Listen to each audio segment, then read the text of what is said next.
Mae'n rhaid fi gyfadde, weithio fi'n mynd ofn ar y beic, fi'n dod lawr rhyw ran o'r trail yn rhy gyflym, a yna eiliad sy'n cael eich na, fi'n gwybod mynd i clasio, ac fi'n bwrw, ac i fel, o na. Wel, dwi'n cymroi'r garn, a fi'n dwliau'r seiclo unrhyw le, ond yn fy marn i Cymru yw'r lle gorau yn y byd. Mae Cymru yn lle fynyddig iawn, llawn mynyddoedd o'r de i'r gogledd, felly mae Beicio Mynydd, fel mae'r enw'n awgrymu, mynd yn berffaith gyda mynyddoedd. Yn fy marn i, mae fe'n dechnegol iawn, so mae'n rhaid chi gael sgiliau da ar y beic, i gallu osgoi'r perygl, boed yn gerig neu'n goedwig. Sa'ch chi'n bod yn picking Hymru gyda'r tywydd, a chi'n gallu seiclo mhob fath o dywyd, mae'n mwch chi seiclo wedyn, pob dydd, unrhyw dydd. Wel, siŵr o fod heddiw ar ryw descent, a oedd ar mynydd y garth, mae'n gwenio glist i glist, a jyst yn gwenu a chwerthu'n hun, a dyna i fi, y teimlad o Iddi jyst yn mwynhau a cer amdani.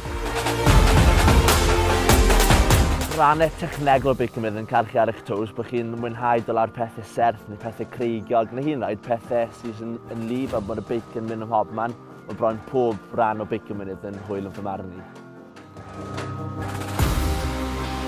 Mae'n gyma'n bwysig cael bach ofn pan chi'n ar y beic. Os dim ofn o gwbl gyda chi, chi'n fwy debygol o cael damwain ar y beic a crasio.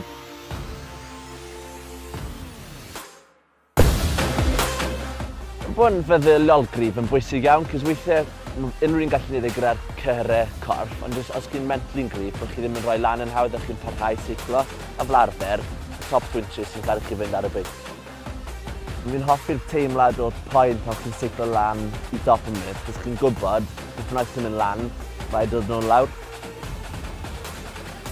Pan fi'n cael rhywbeth o her neu rhywbeth meddyliol rhaid fi gallu curo i gael top y mynydd. Mae'n gwneud rhywbeth dywediad bach, nhw'n shut up legs, ddim eisiau rhoi switch off, coesau pod ymlaen, a jyst yn feddyliol, os chi'n gryf, bydd y coesau wedyn yn ffain i gyrraedd y top.